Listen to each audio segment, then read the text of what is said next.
Well, hello there. My name's Dennis Fluer, and welcome to Tripplanning101, and I'll say .com. I'll explain that in a minute. This is what you need to know before you go about international travel. We're actually on to lesson 4 now, and I have 3 topics I'd like to discuss today. The first topic is on travel snacks. When you travel long distances, the airlines are wonderful, with the nuts and crackers and things of that sort. Long distance travel, they do provide you with meals, but there are times that you're going to want something to snack on. And so in your carry-on luggage, bring some really good snacks that you like to have. They kind of stave off some of the hunger attacks that you might have on a 15-hour flight. And, it's a lot cheaper than what it would be if you're buying them from the airlines or at the airport, things of that sort. And I can guarantee you there will be times when you're in your hotel room after you've been out all day or things of that sort that's just kind of fun to be able to pull out your, favorite treat and munch on those a little bit, some nuts, crackers, whatever you want to bring along. But really neat to have. And there are places, too, it's fun to have some of those treats where you'll run into little kids if you have some of those on you to kind of hand them out. And it's well worth the experience. They just love it. So anyway, that's about all I had to say on that particular subject, but take something along. You'll be glad you did. The next thing I want to talk about is currency exchange. Now, this is kind of an interesting thing that you deal with because a lot of the countries that you go to, China was for one, that they will take American dollars. And some places you can trade them straight across because the currency value is different from place to place. We went to South Africa about 2 months ago now, that the currency, their what they call their rand, their dollar, we got about 14 of their dollars for each one of ours. So you do have an exchange rate. And most places you go to, depending on where the dollar is and how strong it is in a particular country, that you'll either get a lot for your dollar or maybe not as much for your dollar, but that changes all the time. Now you can exchange your currency for the currency of where you're going to go locally at your bank or someplace in your area that does exchange that way, or you can do it in country. Now, we've learned not to believe everybody when they say, oh, well, they'll exchange it for you at the hotel that you're staying at. Well, we haven't found that to be the case in most places. Trying to get out and find a bank or a ATM somewhere where you don't know the area isn't all that easy either. They are available, and if you do ask around, you can probably get to one and do some exchange that way, simply by using your credit card or your ID card into their ATM machine and get local currency. It usually costs you some money to do that, so you need to be careful how you do that so you aren't paying quite a bit to get the exchange done. There are places, and we found in most of the airports that you fly into, if it's a halfway decent airport, that they will have booths at the airport where you can get exchange money. Like in South Africa, when we went there, there was a place, once you got through baggage claim and all that, there was kind of an open area there, and they had a place where you could exchange currency there. And it was pretty neat because they had their currency bound up in like $100 packets, and so you gave them a $100 bill, and they gave you the equivalent in their local currency. So it was really quick, convenient, fairly easy to do, but most of the major airports will have places where you can exchange, and probably one of the cheaper places to do it. So a suggestion on getting exchange. You will need local money if you go to any small shops, things like that. You want to have their local money.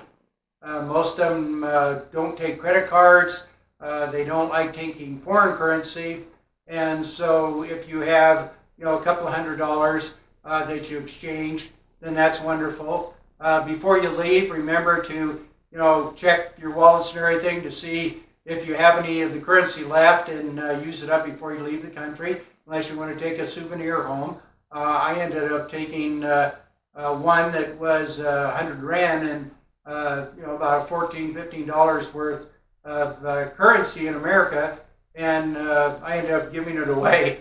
But yeah, use it up before you leave, and you'll get your money's worth that way. So a couple other places that I found that you can take American currency, and I mentioned China, that if you do that, you have to have fairly new, crisp bills. For some reason, they just won't take crinkly, old-looking currency. So you have to have something that looks fairly new and pretty clean. Our trip to China, we spent some time with the ironing board ironing out our currency before we went, just to make sure. And it turned out all right that way. Most places, if you take your Visa card, then you're good to go. Almost everybody takes that.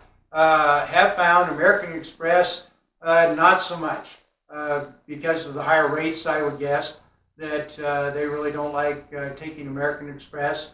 And some of the other credit cards could be, but did find that Visa's a good way to go. So not promoting Visa at all. That just happens to be the way it is right now. So other than that, yeah, have enough money to get around. You need some change. I mentioned this before, I think in the last video, dollar change. Because a lot of times you'll go to places where they will have restrooms, but you will need to pay $1 in their money to get into the restroom. These restrooms are ones that are kept clean and nice and that type of thing, but you do need $1 to use them. So make sure you have some dollar change to be able to do that, and keep that handy so those quick emergencies, run into the restroom, you'll have some money to get in. Or you'll find places also where there is an attendant there and they're expecting you to leave them a tip. And so that's good to also do. So enough for currency exchange, just be smart, but have some of the local currency. You don't have it all. Exchange so that you can use it for those types of applications. Now the third thing I wanted to cover today is hotel, TV, and internet. Now this is not the United States of America where we talk about high-speed internet. How many megs do you want? Every place that we've gone to so far, the advertising is that they have internet. They just don't tell you it's not very fast internet. So don't expect to do things like download movies and things of that sort, because in most cases they don't have the speed to be able to do that. So be aware that they might say they have internet, but it's not what you're used to. Television. Every place we have gone to, there is very little American TV. You get a lot of all kinds of their foreign language and other types of things on the television, but other than CNN, if you're a real fan of CNN, then you'll be doing good. But other than CNN, and hopefully if you're lucky enough to get BBC and some of the English programming, but there just isn't enough, very much, TV. Now, a lot of times you think, well, I'm off traveling, I don't need to sit and watch TV. Well, after a long day out sightseeing, and you get back to the hotel and you're tired and just want to kick back and watch something, what my suggestion is, if you have a tablet, download some movies before you get there. Don't download them after you get there because, they said, the internet's not very fast. You aren't going to be able to do that. So download some onto your tablet and bring that along, and that can be your entertainment if you need it, or some good books. So that's what you're kind of looking at. If you're looking at possibly planning on being entertained at the hotel, that's just not really the case. So those are the three things I wanted to cover today to help you with your international travel. And again, this video portion is to give you a little insight into what we have experienced as we've traveled. And yeah, we've been to a lot of places that, like I said, there's nothing. At night you can, if they're a husband and wife or roommates or something, you can sit there and stare at each other or, talk about the day, and that might be good. But yeah, don't plan on anything provided for you for entertainment in your hotel rooms. The other thing you have to be aware of, and it gets a little tricky in your hotel rooms, your air conditioning and heating. Some of them are kind of tricky to figure out, and you definitely want to have that figured out before you go to bed, so you don't wake up in the middle of the night, half frozen to death or sweaty. And so if you have problems with it, they're really good to come up and check it and kind of get it set for you from the hotel. But other than that, that's something else you'll really want to become aware of, read the instructions on it, because they're different every place you go. But we've been able to figure it out and have had just a fine time doing that. So other than that, I just really encourage you, if you haven't been to the website yet, please do so. Put a lot of effort, a bit of money into it to have something that is enjoyable to go through, get some information from. It's again at www.tripplanning, Tripplanning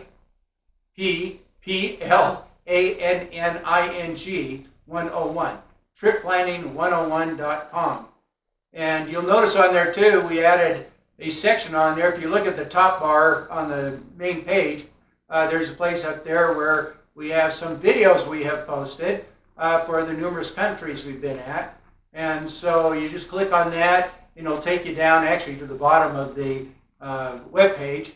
And you can look at some of the pictures that I have personally taken. They aren't real professional pictures. They're the kind of pictures you'll be taking. But go there and see some of the things that we've seen, and I think you'll really enjoy it. And I really hope that this video and our website will be a real help to you in deciding, do I want to try international travel? It seems scary, it seems hard, it seems expensive. Not necessarily. And we'll be guiding you later on into places where maybe we can come across some really fantastic deals to help you get out on that first venture into the world. And by going through the things that we suggest here, I think you'll be blessed and having a great activity and come home with some wonderful memories as we have. So other than that, hey, you have a great day, and hopefully we'll see you somewhere around the world. Thank you.